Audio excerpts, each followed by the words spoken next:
Déclaration universelle des droits de l'homme. Préambule.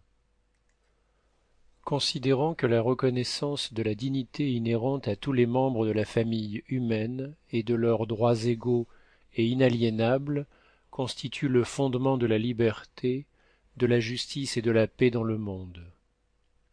Considérant que la méconnaissance et le mépris des droits de l'homme ont conduit à des actes de barbarie qui révoltent la conscience de l'humanité, et que l'avènement d'un monde où les êtres humains seront libres de parler et de croire, libérés de la terreur et de la misère, a été proclamé comme la plus haute aspiration de l'homme, considérant qu'il est essentiel que les droits de l'homme soient protégés par un régime de droit pour que l'homme ne soit pas contraint, en suprême recours, à la révolte contre la tyrannie et l'oppression, considérant qu'il est essentiel d'encourager le développement de relations amicales entre nations, considérant que dans la charte les peuples des Nations unies ont proclamé à nouveau leur foi dans les droits fondamentaux de l'homme, dans la dignité et la valeur de la personne humaine, dans l'égalité des droits des hommes et des femmes, et qu'ils se sont déclarés résolus à favoriser le progrès social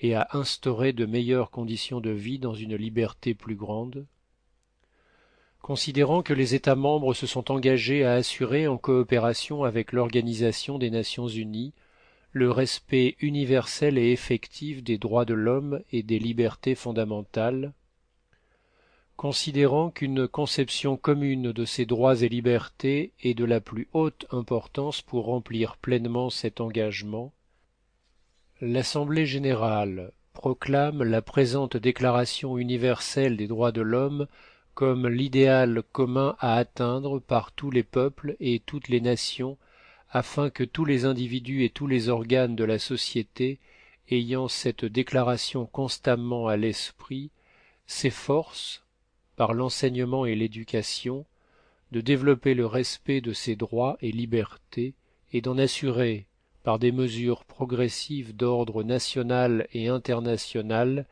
la reconnaissance et l'application universelle et effective, tant parmi les populations des États membres eux-mêmes que parmi celles des territoires placés sous leur juridiction.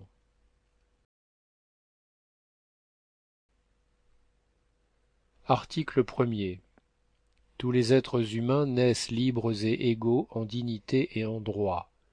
Ils sont doués de raison et de conscience et doivent agir les uns envers les autres dans un esprit de fraternité. Article 2. Chacun peut se prévaloir de tous les droits et de toutes les libertés proclamés dans la présente déclaration, sans distinction aucune, notamment de race, de couleur, de sexe, de langue, de religion, d'opinion politique ou de toute autre opinion, d'origine nationale ou sociale, de fortune, de naissance ou de toute autre situation. De plus, il ne sera fait aucune distinction fondée sur le statut politique, juridique ou international du pays ou du territoire dont une personne est ressortissante, que ce pays ou territoire soit indépendant, sous tutelle, non autonome ou soumis à une limitation quelconque de souveraineté. Article 3. Tout individu a droit à la vie, à la liberté et à la sûreté de sa personne. Article 4. Nul ne sera tenu en esclavage ni en servitude. L'esclavage et la traite des esclaves sont interdits sous toutes leurs formes. Article 5. Nul ne sera soumis à la torture, ni à des peines ou traitements cruels, inhumains ou dégradants. Article 6. Chacun a le droit à la reconnaissance en tout lieu de sa personnalité juridique. Article 7. Tous sont égaux devant la loi et ont droit sans distinction à une égale protection de la loi. Tous ont droit à une protection égale contre toute discrimination qui violerait la présente déclaration et contre toute provocation à une telle discrimination. Article 8.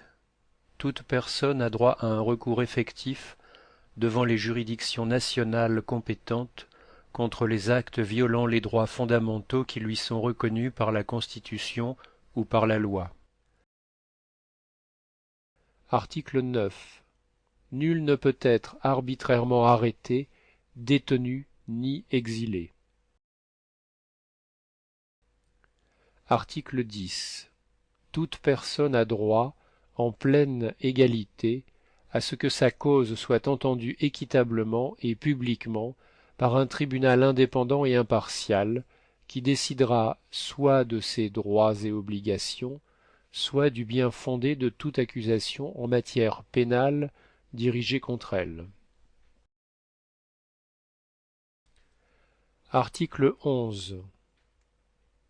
Premièrement, toute personne accusée d'un acte délictueux est présumée innocente jusqu'à ce que sa culpabilité ait été légalement établie au cours d'un procès public où toutes les garanties nécessaires à sa défense lui auront été assurées.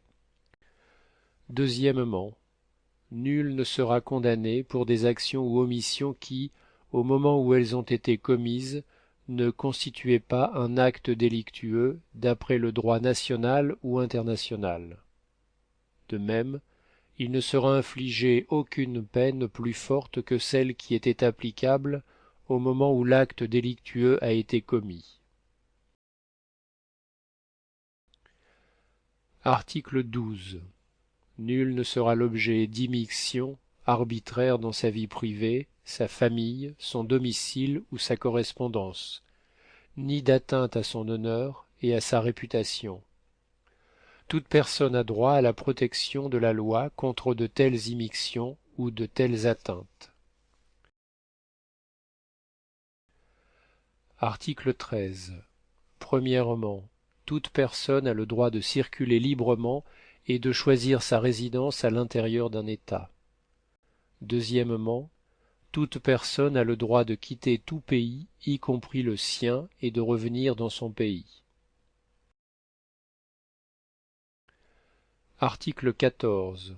Premièrement, devant la persécution, toute personne a le droit de chercher asile et de bénéficier de l'asile en d'autres pays. Deuxièmement, ce droit ne peut être invoqué dans le cas de poursuites réellement fondées sur un crime de droit commun ou sur des agissements contraires au but et aux principes des Nations unies. Article 15. Premièrement, tout individu a droit à une nationalité. Deuxièmement, nul ne peut être arbitrairement privé de sa nationalité ni du droit de changer de nationalité. Article 16. Premièrement, à partir de l'âge nubile, l'homme et la femme, sans aucune restriction quant à la race, la nationalité ou la religion, ont le droit de se marier et de fonder une famille. Ils ont des droits égaux au regard du mariage, durant le mariage et lors de sa dissolution. Deuxièmement, le mariage ne peut être conclu qu'avec le libre et plein consentement des futurs époux. Troisièmement, la famille est l'élément naturel et fondamental de la société et a droit à la protection de la société et de l'État. Article 17. Premièrement, toute personne, aussi bien seule qu'en collectivité, a droit à la propriété. Deuxièmement, nul ne peut être arbitrairement privé de sa propriété. Article 18. Toute personne a droit à la liberté de pensée, de conscience et de religion. Ce droit implique la liberté de changer de religion ou de conviction, ainsi que la liberté de manifester sa religion ou sa conviction, seule ou en commun, tant en public qu'en privé, par l'enseignement, les pratiques, le culte et l'accomplissement des rites. Article 19. Tout individu a droit à la liberté d'opinion et d'expression, ce qui implique le droit de ne pas être inquiété pour ses opinions et celui de chercher, de recevoir et de répandre sans considération de frontières les informations et les idées par quelque moyen d'expression que ce soit. Article 20. Premièrement, toute personne a droit à la liberté de réunion et d'association pacifique. Deuxièmement, nul ne peut être obligé de faire partie d'une association. Article 21. Premièrement, toute personne a le droit de prendre part à la direction des affaires publiques de son pays, soit directement, soit par l'intermédiaire de représentants librement choisis. Deuxièmement, toute personne a droit à accéder dans des conditions d'égalité aux fonctions publiques de son pays. Troisièmement, la volonté du peuple est le fondement de l'autorité des pouvoirs publics. Cette volonté doit s'exprimer par des élections honnêtes qui doivent avoir lieu périodiquement, au suffrage universel égal et au vote secret ou suivant une procédure équivalente assurant la liberté du vote. Article 22. Toute personne en tant que membre de la société a droit à la sécurité sociale. Elle est fondée à obtenir la satisfaction des droits économiques, sociaux et culturels indispensables à sa dignité et au libre développement de sa personnalité grâce à l'effort national et à la coopération internationale compte tenu de l'organisation et des ressources de chaque pays. Article 23. Premièrement, toute personne a droit au travail, au libre choix de son travail, à des conditions équitables et satisfaisantes de travail et à la protection contre le chômage.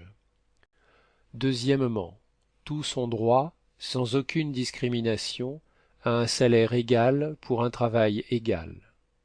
Troisièmement, quiconque travaille a droit à une rémunération équitable et satisfaisante, lui assurant ainsi qu'à sa famille une existence conforme à la dignité humaine et complétée s'il y a lieu par tous autres moyens de protection sociale. Quatrièmement, toute personne a le droit de fonder avec d'autres des syndicats et de s'affilier à des syndicats pour la défense de ses intérêts.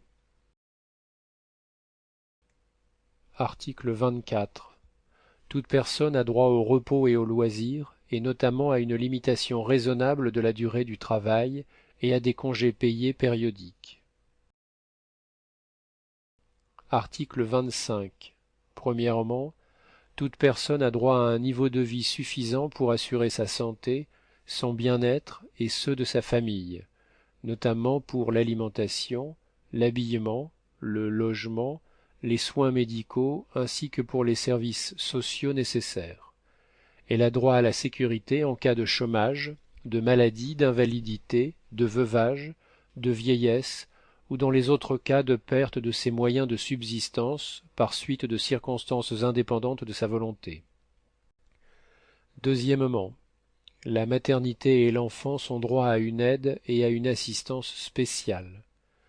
Tous les enfants, qu'ils soient nés dans le mariage ou hors mariage, jouissent de la même protection sociale. Article 26. Premièrement, toute personne a droit à l'éducation. L'éducation doit être gratuite, au moins en ce qui concerne l'enseignement élémentaire et fondamental. L'enseignement élémentaire est obligatoire. L'enseignement technique et professionnel doit être généralisé. L'accès aux études supérieures doit être ouvert en pleine égalité à tous en fonction de leur mérite.